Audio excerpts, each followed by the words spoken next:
hiền mangai naro puizia thule lai ashil selo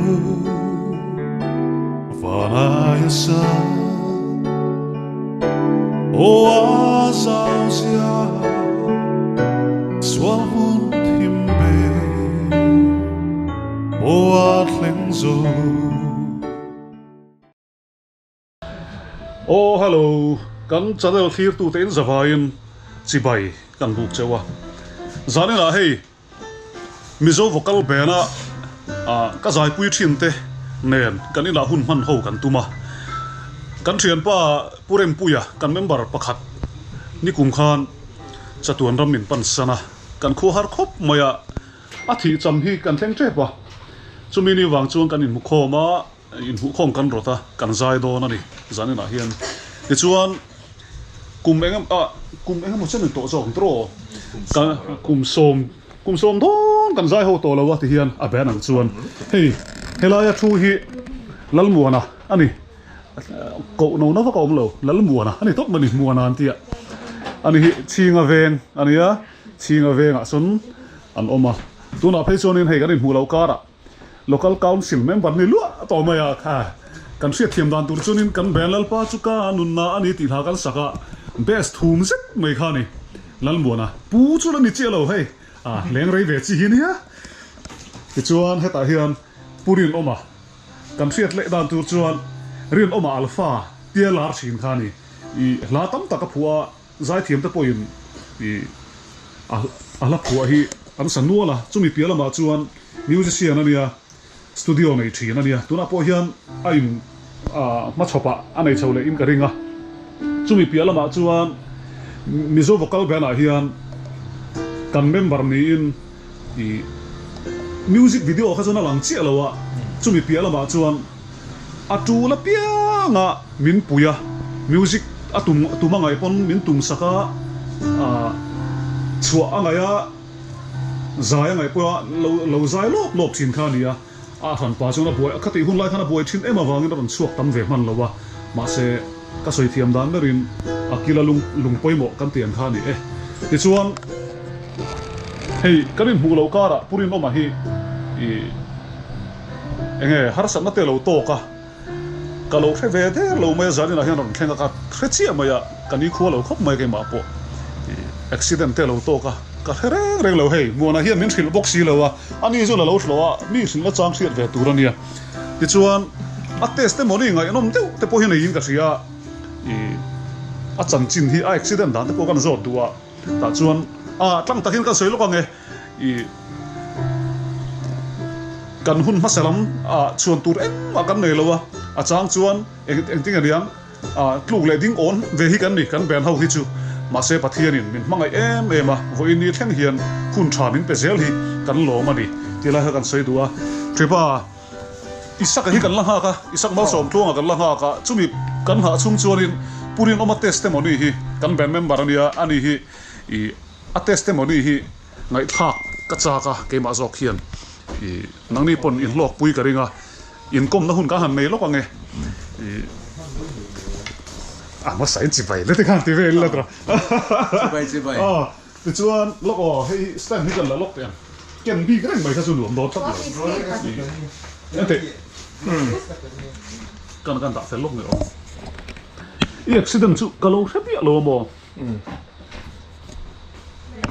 si pak lo ko mai ka hello thì hơn dân soi mày à anh tiếc accident nghe nhỉ motor accident nghe thì bố cả là sẽ xuống là cái chuột tăng rồi khang soi tam cái chân này ha khát thì là chân du là viên gần nhé khi đang số cái tiền là quá tầm tuổi thì lắm bằng thế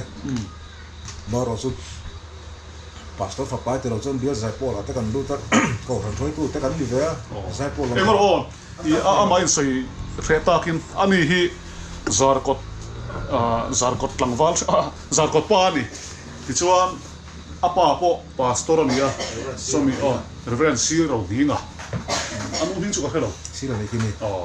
chu mi te fa pa chu nia ka soi wak to lo wang pa chu kan soi lo se hati hanin zai pol male voice zai sing tem di ki la te kharin senchi ken roi phur da win tieng te vel ha kan ne tu na mi hian in chiang da men situ toy zong kan soi anga a sei du ka soi chon rel tu do na wangin kain so na khop ma bet thuak so chia kan ne tam tak chuan in dam chu ni che thei don lo ni kha ti te pon oma a se phe chu ka kan nu te le kan nu te ran lo dong ka pa te pon chu ti pa chuan in kami dam lai ka chu sei to lo mai la a thui lu dong ti lo ma e ti tu ra ngai vek kan ya casualty a chu ma min da to lo mo ya khan phur mai tur ta kan ni ma se na min phur lu thi ro ni ala dam len ti hisab de wa khanin ma se la mak de mai thian te pon na thana soi tu ra da to ang de kan hi wa khanin an tra phiel to a wai me lam pang ko lo pun khom de vek ko kha lo ni ma se ka dam lu sia pakhat ma ka se lo wa ti kha to zana soi me la chemical tlang khanin ti thei ka lo nei ve ka in ngai a kha pathian khama sabira ka da lo tinani langsi lovin khovel zo ka tanga ka en chuanin keyboard te solfa star notation ti te chuma pialam panga in khel football phe chu aizol mizor mai okal sabrama te pokal hial te kan lo ni ve to a ti khanin in ti thei do hian ko mani chu tin iwa thave music a chon te po min ti ni chu in soi theina thil ni lovin alang sarin kan soi du tu na toy te kan kai khomanga tu na ka thi tu ra kai nun hianin lalpan ti tu mi pek kapa ka ti tu ra chu nge ka hre wa zai le tu min ti nge ni football ap ka fa pa in apa min pet pui ro ti khanin kan na lom ka tingam lo ni chu in ti pa de khan ka pet pui ka tum chu ka ke ka khai thei da reng lo ka tenga football te polo pet goal ve thim to kan ni wang khan defender chade me kan ni ve mo ka ti kha eng ma ka ti thei da reng lo wa music ni sela tar khat po ka sa thei lo wa kan pa vana mi ti hi bia kin mi ka soi thin te ina ka ti thin te kan pa vana mi hung zama ka ti hi tar khat po ka soi thei lo wa chu ti em ze min da na chana chuan ne toy zong in ni sang sang til min sila a chuan in number 1 ka ni hi ati nak mu manga ne lama mi sil hi hlimro tu ma hosu atopera number 1 ka ni hi ti na je chu chiang min sil tamaya thamo ka ti na zong zong hi a chu ma chuan in ka thi lo na chan hi amak ka ti mai ni min sil dana hian thi tur da ngai da ka ni na so te doctor pani pathum velin an be dong to ka tun karma salam pangkhang kan lu ten min sila i ka tang ten pai pan nor lu da an i thil hlau lu tuksia pai ban no lu ta pang ti da khan mo pai khanin an tia an ha mani zo ka ban song song ten na fe ka ke song song na fe ka rolon hi ka ti maya alo ni o song lo min sil fia to na hian chu mak ka ti em ma chan chu lal pa khen tu ma nei ta nga ti nge ni ti hi amak ka tia number 1 ka ni hi ti chu na sap takin mi han sil ta ni i thei ve ka in ngai na song song hi zai tur ka kain mel voice kan lo zai thin te besi ate kan zai thin te tiang song song ate bia zai bola te pakhat ma ka ti thei to lo wa chu chu lal pa min sil fia te ngom zia ka ti chu siak takin mi sil ta ni khovela hianin engem mo chen chu lal pa hian ti thei he min da don khopi lo ni chu wang cha lal pa thil thabera ni mai sia ma sela ka selo bur mai ni kai chuan ke ma kha saber mo ka in ti kai da poi mo lu tu hausa po ni la ra thei po ni la eng po ni la pathi ni ma saber number 1 ka ni hianin kongor wa su thui dong khop ka dam chu min ti chu ka he to bur mai ni pura hian lal pa hian fel hi ka ti ma tu na hianin avaro pui ro ni min ka pa ina jing dam lo aron tho chuanin mama i thina chet ve thin te ru na tu ma tong to in nga tinge thla kha ta tling to nga te thina rim thelin nui ni in ti ringot maya ani mo o hei ka tuman ni lo lal pa hian tuman ei zo ka ni ti hi chu wa chon ni min zinga tu min zinga pa thil mi sil hian ni zana mi sil pon ka mi tu hi tla zoi maya imo thil pakhat hela ma hen som te kan son lokam kan thian pa hi hei a tha heti hian lo zai sela hela hian hei muana hi alunga leng to lu to keyboard alo tum du box ya angai thatu ten i ngai thatu ten beng cheng kan lo ti pa ta kan thian ho ge ngama ni ka ro a chak lama hen i ti lok ten angai nom ta khang chu to ta kha thu mai ro ta han I boite kha sam kha lo la lok te kan soi le lok nge puri no ma hi kan ben mi zo vocal ben a member om tak ka ti to kha ni chila I thil pakhat chu ama soyang khan in I kan bena atel kan ti holai pon tuna po tu ma kan la ke dar lawa kan la bo lawa tu ma hi kan zai ho thin lai po khan tong moi lo ni lo sela han in chang te han ti ve de bak chang khan ei thina mun then khata kan zai na tura phei chuan kan ngak renga lo kan le lo khat yen khop khanin I ke mali bo kan thim rim lek lek thina ni kan nga reng to nu ate min han phat san le ti mai ang ani na tak soi mai la ti khanin kan zai ho hlei thelo thina ni chu tiang vel chun hun kan lo mang thina ma se voin zanina hian hei pathian na tho ro pui kan hu hian ke phe chu ka nu ka ul de tat mai ani chin pon ka lo soi to a I kamit tu hi chu ti tla ka tum lawa ama ro chu ke ma hian in enge mor aron thok hi omani a hreom ka ti khop a hreom ka ti dong e anuam thil hi om ve a chu wangin pathian na tho hi kan chunga alo thlenga ti hian kan thian pa po tuna nge dam na kim anei chho hi kalom pui me mani ti kha kan soi du a chumi pi alama chuanin kan ban hi rem pathian nim rem ati chuanin kan la zai ho zel tura te po ngai la ani te po hei la te pathian ina pe me ka chulai te po chu kan soi thleng tura nga yang ti khan lo ti mo pro se kan mo ti khan sei chun zom to pro ta sei chun zom ila ni china ka seng do khanin tuna thiam pa seng khanin mang te go khanin kan zapot mil voi sapon dor puya KTP za tur min soma ta po chona senchi have up chan vevel no chan vevel ka in nam hiam ho men bigina ka zai ve ni chu I va zai tha min ti tho ka soi se na ka soi thena ni mi lo thil chu chu soi lang du ka nei ni chu in el lo mai a boy ta soi to soi lang du ka nei tan ni chu khami dor puya kan za dor bigina kan zai po ka KTP thila kan zai po khan he touch me kan sa a soprano sa tu kan ni sia I o chu va thave min ti min chi bai ver ka soi tum choi te hi ni toi te da dang chu ka soi cha ta thu tu kang ti ka lawa I tu na ponga tia ka thi tu ra ngai to hi ka nun tuk na sari mak ka ti top thei lo sim sima chu mi ka har chota na ka taksat ka khong ka hok ka mong chin hoi la pa yang mang thei lo ka man thei nu khanin mak ka ti em mai chu tun ma ka rin ang thu keyboard play ka tum te za ka tum te khan doi si ni ta si ki met tai la sin ka za thei lo sim en ti si khom ni ti kha ka man lo sim a dik thei tat lo ni chu pathian ka zot thenal panga te min ti chu te min ti na te min zai ti lo ka ti thim bi na ka jing ka kal hian mo jing dang la cham ve tong thana ka kal thina ka kal lui ka ni ka chau se ma ka kal lui tan zo du ka ni dal pa hi zo tu ro ka ser si la ba pulpit ka na cross ka na minan silte lalpa min silte na te min sil du lo te ka ti thin angoi reng voi le ka ta thil mi sil hi soi fi ngal ngai lo sia ka ni thum te kan ngai tu mai thina mi sil ngai lo ra rang ma sa to ka zoi te hian thila soi thin chu sa kong ro su ta thina ni chu wang chuanin khati lai khanin in ti thei de zu rui pa thil ka in te hianin lalpan he chu a ting hi ni to chu wang chuan ka mai lom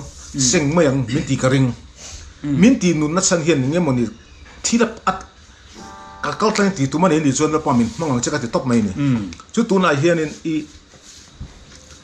cha ka nin ngai na la hianin ti thejin kan na yang ma chu tu na ka soi che chak de chu toi song ka soi ber cha ka du chu hun nu nga hian lal pai lo kal ta se la van ra ma lal pa ma hian lal pa ka lo me ka ti na tu hi ka muang em o lal pai kan pula ka lang em hun nu nga chuanin engtin ngen ti ma tha ya mi kha ta khanin lali son ro real ni a chuanin mi tha ten o manga mi thalo ten om don to mi thalo te si ka mi nang he chu mana kana that thin ka ma la ti don to lo tha lo ni don sia ti hi chiang em lal pa mi mo tir ta chuanin chu ta biekina lalpan voini a hianin parde sa ka kalu chu ti khat ti na sang chin mi sin na hianin john dal rin om nakina chuanin hun no nga chuanin I mel ka mong min ti lalpan fakin om ro se am peli chiang te ka mu to don tun mai biekina ka kal thin camping ate po ka lu thin ka piang thar der thin chu ka piang thar der ti po ka selo sa choi tu te min ro vele thin lalpa me ka mu tori kala mungai lo kala sengai ei lo tun tum hi lalpan mi sil chiang takin mi sil ta ina ka hon hu chuanin ka har ka tho chuan kala kal tha thei lo ding lam pang hi man thei lo wa tuan ka beng ding lam pang te kala mang thei lo wa du ti che che thei ni ma sila ka lim ta ka nei chu chu ka nu te bula ka soita ka pa bula ka soita ni pathian mel ka mu do na sin tu chun lalpa min throi to po ni la kai pe to sin ka ti ma silan lalpan min seng tur chu ni se choi mali kha min sengang min kai thore chan hin om zia nei ka ring tlata min tong trai pui ro ka ti ta ni tong trai tun ka thian te ka som ta thin ani chu per chu tun ka share cha ka ni kan nat na lai de chu ka so na ve khop mai so chu ka thok te tun ka beng ding lam pang te ka la mang thei lo wa ka khet ka ku ding lam pang te la za te na la bi thei lo wa ma sila ka thina rim to lo lalpa ni la ka tong trai in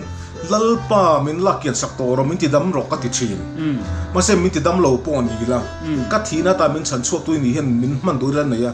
ka beng poi ra ri thei do to lo po ni se la ka fak tho don che ka ti chu na ka dam chung he ni ka dam ve to ni chuanin lalpa ka mai rang mai don che ni ka ti tok chu zoi te ten dal pan zoi te ten ron ti ta ni kha tak khami jing ka share chak ve per chu ni lalpa hian number 1 kan ni ti na hian in kan respect ani chuanin ke mani kal tangin aman thila rong ti ve thung kho vela hian ke mani le ke mani tha ka ngai na chuanin inge mo chen kan ti thayang limit o mang lalpa ma sabira kan dalo thung ro chon ti in kar te chang tukin min sila chu wa chon bi ke na ka ten ka hlim thi in ti thei ka du to lo lalpa tan hian ka hlim hur mai ni mani ka zai do nin lalpa hlami pe ro ka te ita ka ni ti ka peta ni no peta novelong ti te to min peta ni ka la na tura ni lo lalpa ilar don phot chon kan mangang che ka ti tok to thi pathian ya fel em ma chu wa chu te chu toy te kan share ni chu har sam na kara pathian mela lo lang thin ti kha atta ka chang tu lo ni ve ta tu na chu kan thian pa hi mi khoi khop mai ge ma zo ka hi a chan chu lo in thil lo ti ho thin kan ni wangin a chak lo na ke ni po kan chak chuang lo wa ban me te po kan chak chuang lo kan fel mi lo tu te ma hi kan fel lo wa kan that lo na lai sei do ni sei tu ra tam lu tu ma se I voina hian ti dang lama kan hi I pathian ro pui na ni chu a ro pui ka tia ke ma poin ni china ka sei tong khan nge khoi tuam tak maya tu na hian I a ro pui ka tia har sam na kara tanga pathian mel lo lang hian min ti het se lang ti po ka ringa angai nom khom mai thi pa ani hi mizo zinga chuan piano han khap vel le ti vela chunin a bera kan da thina ni purin oma kan ti to chuan keyboard aron kan mi thla nga la chu ti khop chuanin a thiam ani a soi mangin tuna po khan amaro chu a thiam na tam tak kha enge in ti theina te polo mong ve te poni mai theya hun ma sara ma chu ka soi thiam chila wa chin to ka nei tat chin to ka nei tat chu wangin tuna chun pathianin a tir bera kal phota in zui ti ra du a soi mang chuan chu wangin pathian zuya anu na man chho zela kan man chho zel chuan na ro pui tak teron pian chu tu ngai na tro thil serious to pe local se hian kan the ka nin ngaya ro pui ka ngai po hian mo lalpai ron photang u lalpai nge ka tiang hi ti thiam photang u mani khanin toite ka soile lok du chu basketball am panga champion te lom na min som ve ni invitation nei hosing ka min som tel tlak be ka thian ten ka lom khopa om chun ka ni ve le ngala ven thoi tu te dang chu thu dang ni sela thian bi ga min som ka ne chu ta kan kal na chuanin an hming chu ka soilo ka thian then ka te chuanin hiting kal chuanin pek ni kan bak pek suwa min ti ni chu ka thina rim lo kan ni ka ti don lo po ka ti chu lo ka ti don po ka ti chu lo lalpa wang hen nge mon hi om ti chu ka ring mai lalpa min suai kat zelo ti ka hino ka ti zel hei hi ni to lalpa hi ma sapere da thi among adigin ka ring kat hei hi zani la kan hu chana hi kan soi fi lo panga I kan bandmate purem puya ni kum khan abora la wangin chatur na min pan sana wangin zani na hena ma thian reng nan te izai hawila hei a kum khan na te lo ni don hai to si kan tia kan grupa kan hanin ko khom vela ni tu na hi isa ka lo thleng lo wa alo thleng chung kan zai thei mai chu ni anga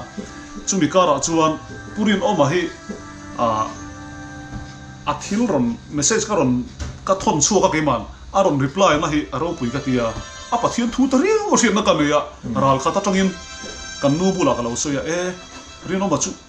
a that le to mai don a thil ega man hi tak mai galo tia aron kalma de ni makati khop maya ke pon pathian ni na hanga ya ni ang rino ma hi ka tia aron a phur ber aron tang sak maya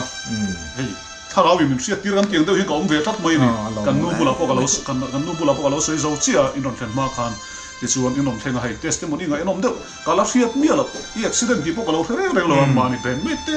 accident te chu hriat ve om tak ani ma se min hrim tu nom mio lo kha chuan en tin ne thin pa accident mi vai ti ringot thei khani big lo wa mara su lalmona pu to mai lalmona ni mai za kan zai chawang te hian a bo ruak light zong dewin an ruak le mai zan chu ti hian isaka kan ha kanga mona hi Saiton Khan kan bena a best hum berania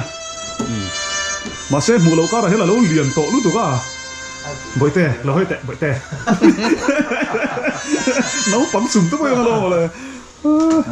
bo sa nang lo la he met bel lok la engi saka oh hey tu na hian isaka kan thian pa lo la thleng lo wa chumi kha pa chuanin purin oman hey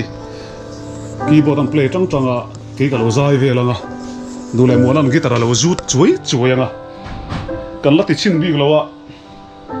tha boite me lo kem lo le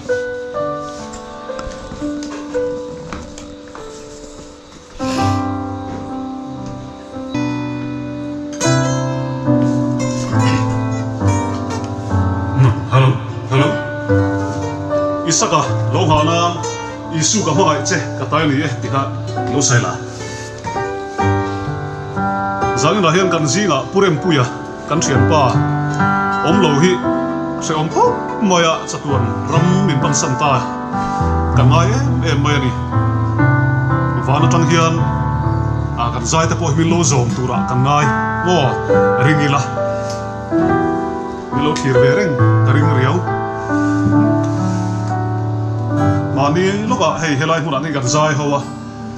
kan zinga om ta lo hi lunglen thla khop mai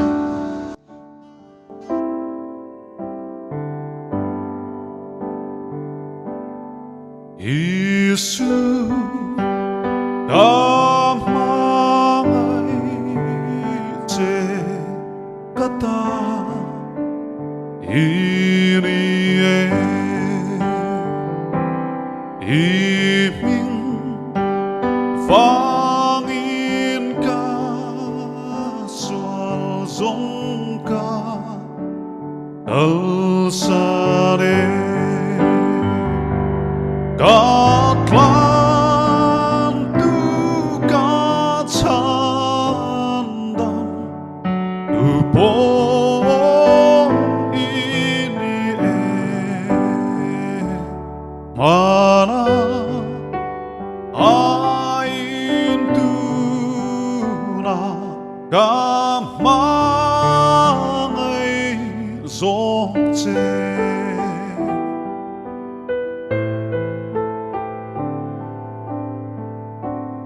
Kama ngai che min ko ngai tu ini sual ngai tam na min pe krosa ken be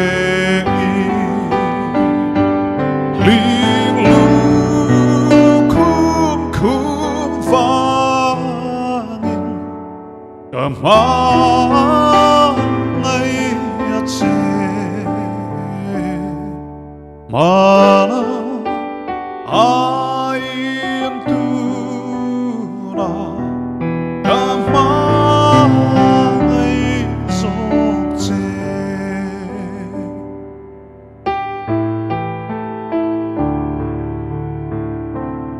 kadam lai chu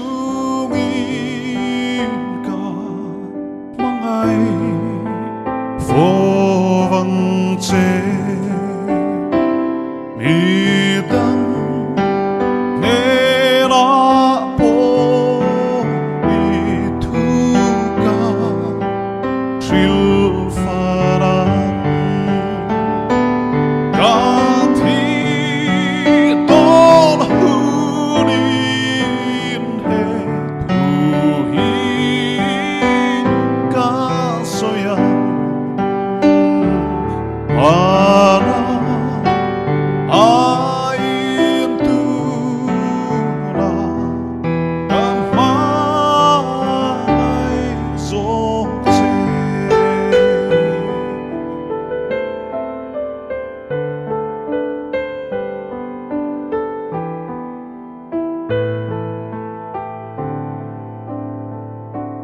Banin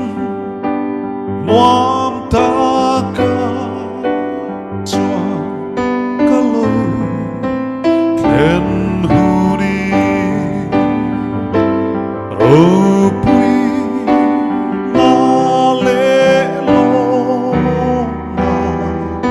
ek moi taka chuan lalu kum kumin he lahi kasaan mana ain luna kamay zokche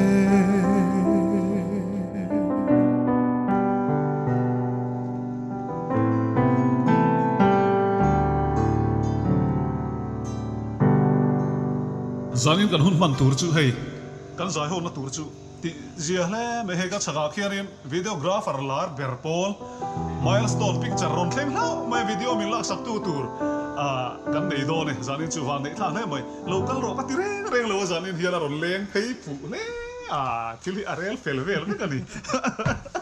thale zanin la hei isaka kan ha chuak zo don lo nge mani ka thelo wa ani hi tunlai ega sum do da kha in nei na hun chei in nei na hun vela chei sina ti chuan hei zanin a garon kal anga tia kanin ha khoma kan ti hlei thelo do na bi au ho hi kan lo zai mai niang chu amaro chu alo kal thelo ni point zan dang a hun dang kan bek turang ai la ko kim takin an zai ho turang ai zai mai yang thôi về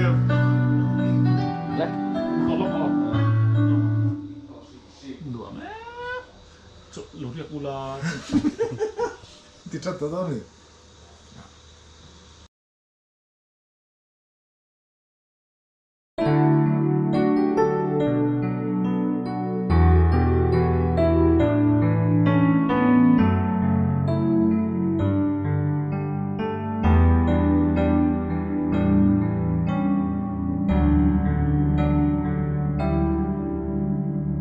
Yan mangai naro puisia thule lai ashil selo vanayasa o azausia swalhun himbe o atlengzo Swal boyata lungay mang ang afapa bea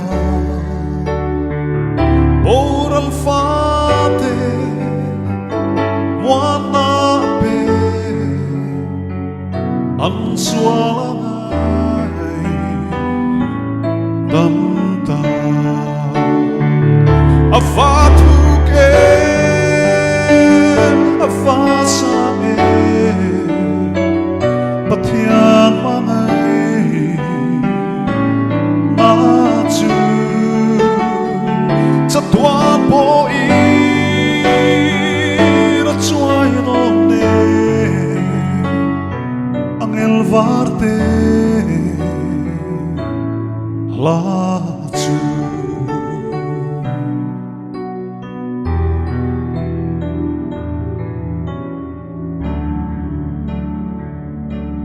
Ramro puile leilal thutle antlo vekan hunarala tu potong try du lo vange chuan tlang le lu an la phenang a chuai lova a lang se lang pathian mangai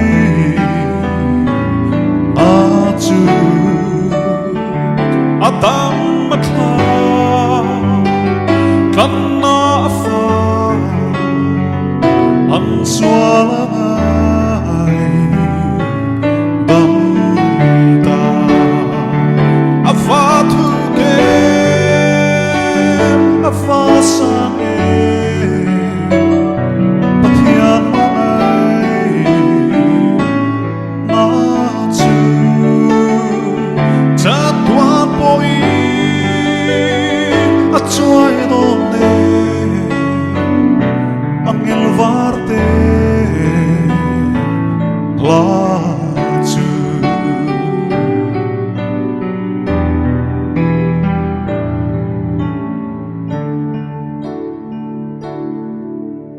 tuy phiền riết rồi lâu tuy chẳng sẽ giang na ta tiếng zar tin re le ka pheka van khi chẳng sẽ giang tu ta choang mi tin re ama mai na buang don la akang zo e age alen don lo alai tok lo an thil sek chua lo ge a fa tu ge a fa sa e pathian mai ma chu cha tua boi na chuai no le angel varte la chu